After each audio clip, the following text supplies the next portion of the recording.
Salam, bugün sizinlə sosial şəbəkələrdə olan həkim səhifələri haqqında danışmaq üçün buradayım. Bunlardan mən özüm də çox həkim izləyirəm, dünyanın çox yerindən. Mənim üçün qəribə olanları sadalayacağam. Bəlkə kimlər üçün normaldır, yəni də öz fikirlərinizi qeyd edə bilərsiniz. Mən ümumiyyətlə fikir verirəm ki, videolar çəkiləndə yəqin hamı ya bəlkə gözə görünmək üçün, ya bəlkə də həqiqətən də elə işləyirlər. Saçları açıq vəziyyətdə çalışılır, ya bir dənə belə nəyisə vurulur, ya belə aşağıdan yığılır. Ümumiyyətlə mən təsəvvür etmirəm ki, mən saçımın hər hansı bir teli düşərək də müalicə edeyim. Bu çox təhlükəlidir, çünki o bormaşının ucu hər hansı bir yəni bir anda o saça ilişib, uzun saçınızın bir ucuna ilişib sizə zədə yetirə bilər. Bu bir. İkinci olaraq isə bu aerozol nəticəsində bütün xəstədə müalicə edirsiniz və o aerozol nəticəsində o hamısı sizin saçınızdadır. Bir saç açıq olanda bu belədir. Mən saçı yığmağı və kalpak istifadə etməyi məsləhət görürəm. Bəzən də olur ki, görürəm ki, kalpak var, yenə saçlar belə aşağıdan açıqdır. Bunun da bir mənası yoxdur məncə. Çünki o saç ya o saç hər gün yuyulmalıdır, ya da mənə görə ümumiyyətlə bunun heç bir mənası yoxdur. İkinci mənə maraqlı gələn isə ümumiyyətlə araşdırmalara görə taxdığımız əlcəklər heç bir halda əli tamamilə qorumur. Yəni o əlcəklərdən, məsamələrdən hər şey sizin əlinizə keçir. Ona görə də əllərinizi hər xəstədən sonra dezinfeksiya etmək və hər xəstəyə girəndə dezinfeksiya etməsi məsləhət görülür təbii ki.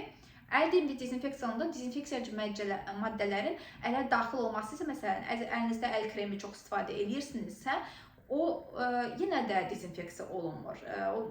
Çünki o krem icazə vermir ki, o dezinfeksiyacı maddə ələ daxil olsun və tam dərini dezinfeksiya etsin.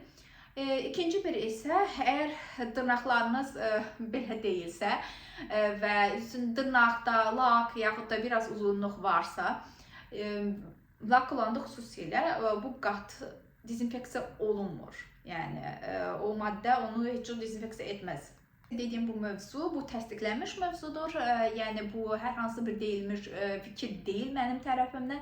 Yəni əgər siz istəyirsinizsə əlləriniz kifayət qədər təmizlənmiş, dezinfeksiya olunmuş olsun. Dırnaqlar belə olmalıdır, uzun olmamalıdır, laklı olmamalıdır.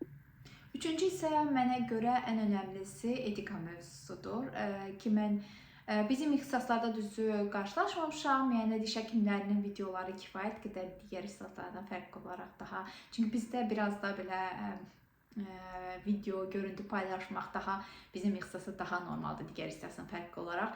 Məsələn, etika mövzusudur. Məsələn, yadınıza bilmirəm düşürmü, belə bir video çıxmışdı, bir xanım əməliyyat otağında tort üfürürdü. Məsələn, bu video Almaniyada da, Almaniya sosial şəbəkələrində inanılmaz müzakirəyə səbəb olmuşdu. Sonda isə Almaniyada bu daha çoxdur. Sosial şəbəkələrdə diş həkimlərinin öz klinikada gülməli video paylaşımlardır. Heç cür anlamıram. Və klinikalar dəyişir, mövzu eyni qalır. Yəni hamı eyni mövzuda, yəni eyni formada hətta video çəkir. Məncə gülməli deyil. Yəni mövzular fərqli olsa gülməli ola bilər. Amma gülməli deyirlər və mən heç cür anlamıram ki, diş həkimləri niyə axı gülməli video çəkməyə məcburdular? Bunu heç cür anlamıram. Mənim videolarım sizin üçün maraqlıdırsa, fikirlərinizi bildirməyi unutmayın. Bundan sonraki videomda isə həm xəstələr üçün, yəni hamı üçün, həm də həkimlər üçün məlumatlandırıcı bir video paylaşacağım. Amerikada olan bir araşdırmaların nəticəsində qısa bir video olacaq, məlumatlandırıcı bir video olacaq. Ümid edirəm ki, sizin üçün videolar maraqlıdır. Gələn videolarda görüşərik, hələlik.